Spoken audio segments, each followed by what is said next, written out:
त्यामुळे महायुतीच्या यशामध्ये भुजबळ साहेबांचा फार मोठा वाटा आहे। त्यामुळे अशा परिस्थितीमध्ये भुजबळ साहेबांना सन्मानाने फार मोठं पद दिलं जाईल अशी आमची ओबीसी समाजातील सर्व मंडळींची भावना होती।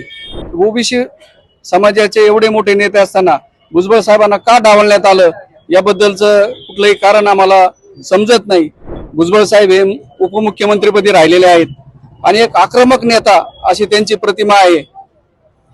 अतिशय आक्रमक पद्धतीने समाजाचे प्रश्न मांडण्यात भुजबळ साहेबांचा सातत्याने पुढाकार राहिलेला आहे।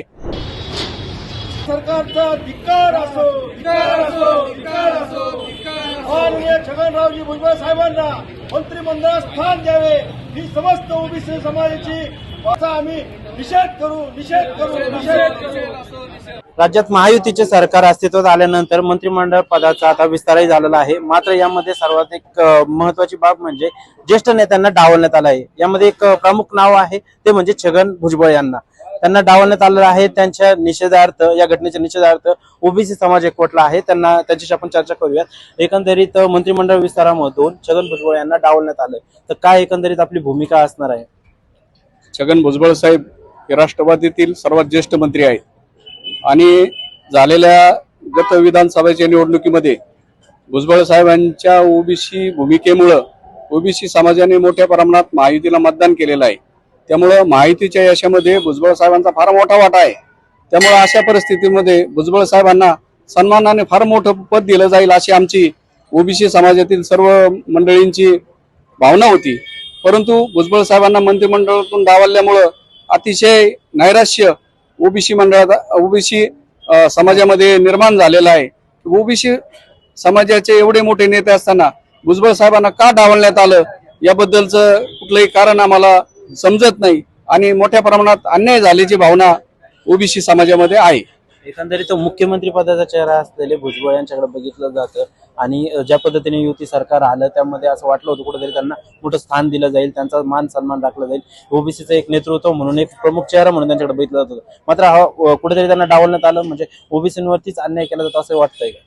निश्चितपणानं भुजबळ साहेबांना डावल्यामुळे ओबीसी समाजाला अन्याय झालाय अशी संपूर्ण ओबीसी समाजाची भावना झालेली आहे। वास्तविक पाहता भुजबळ साहेब हे उपमुख्यमंत्रीपदी राहिलेले आहेत आणि एक आक्रमक नेता अशी त्यांची प्रतिमा आहे। अतिशय आक्रमक पद्धतीने समाजाचे प्रश्न मांडण्यात भुजबळ साहेबांचा सातत्याने पुढाकार राहिलेला आहे आणि म्हणून भुजबळ साहेबांचे ते आधारस्तंभ आहेत। भुजबळ साहेब हे ओबीसी समाजाचे आधारस्तंभ आहेत। भुजबळ साहेबांच्या रूपानेच ओबीसी समाजाला न्याय मिळेल अशी सगळी समाजाची भावना आहे आणि या पार्श्वभूमीवर त्यांना डावलल्यामुळे ओबीसी समाजावर निश्चितपणाने अन्याय झालेला आहे। एकंदरीत काय वाटतं, काय भूमिका असणार आहे तुमची की भुजबळांना डावलण्यात आले मंत्रिमंडळ विस्तारातून तर तुमची प्रमुख मागणी काय असणार आहे? आज भुजबळ साहेबांना डावललं म्हणजे ओबीसींना डावलल्यासारखं आहे। तर यापुढे ओबीसी हा स्वस्थ बसणार नाही आणि आमचे गोपीचंद पडळकर असो, भुजबळ साहेब असो किंवा लक्ष्मण हाके असो यांना नेहमीच वागणूक या महायुती सरकारने वेगळी वागणूक दिली आहे।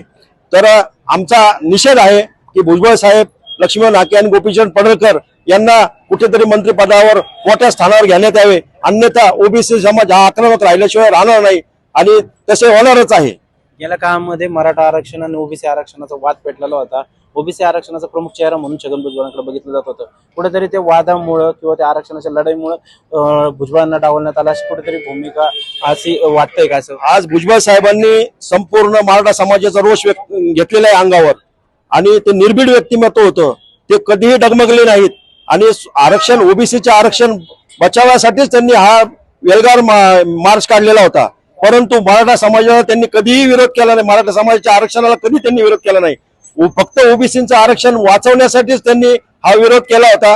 पण त्याचं म्हणजे त्याची ही भीती गव्हर्नमेंटला होती की ओबीसी समाज आपल्यापासून बाजूला होईल। तर या निवडणुकीच्या काळामध्ये ओबीसीचा पुरेपूर फायदा या महायुती सरकारने घेतलेला आहे आणि हे महायुती सरकार हे ओबीसींच्या जीवावरच निवडून आले हे आम्ही ठामपणे सांगतो। तरी ओबीसींना हा न्याय मिळालाच पाहिजे, ओबीसी नेत्यांना योग्य ते जागा स्थान दिले पाहिजे, अन्यथा राज्यभर आंदोलन करण्यात येईल। नक्कीच एकंदरीत बघितलं तर छगन भुजबळांबरोबरच आपण आणखी एक मुद्दा जो प्रकर्षाने आला तो म्हणजे नगर जिल्ह्याला केवळ एक मंत्रिपद मिळालेलं आहे। तर काय वाटतं एकंदरीत क्षेत्रफळाच्या दृष्टीने मोठा असलेल्या नगर जिल्ह्याला केवळ एकच मंत्रिपद मिळालेलं आहे? मुळात म्हणजे महायुती सरकारने हे मंत्रिपदच जातीच्या आधारावर वाटले। जे मंत्रिपद दिलं ते पण भेटायला नव्हतं पाहिजे। ओबीसींना जर मंत्रीपद नाही तर मग याचा अर्थ कोणालाही मंत्रीपद दिलं नाही पाहिजे. ओबीसी नेत्यांवर छगन भुजबळांवर जो अन्याय होतो तो एकदम चुकीच्या प्रकारे भारतीय जनता पार्टीने फक्त छगन भुजबळांचा वापर केला. ओबीसी आंदोलन त्यांना मोठं करण्यामध्ये छगन भुजबळांचा मोठा हात होता. परंतु त्यांनी ज्यावेळेस भारतीय जनता पार्टीवर आक्रमण झालं त्यावेळेस त्यांनी छगन भुजबळांचा चेहरा पुढे केला.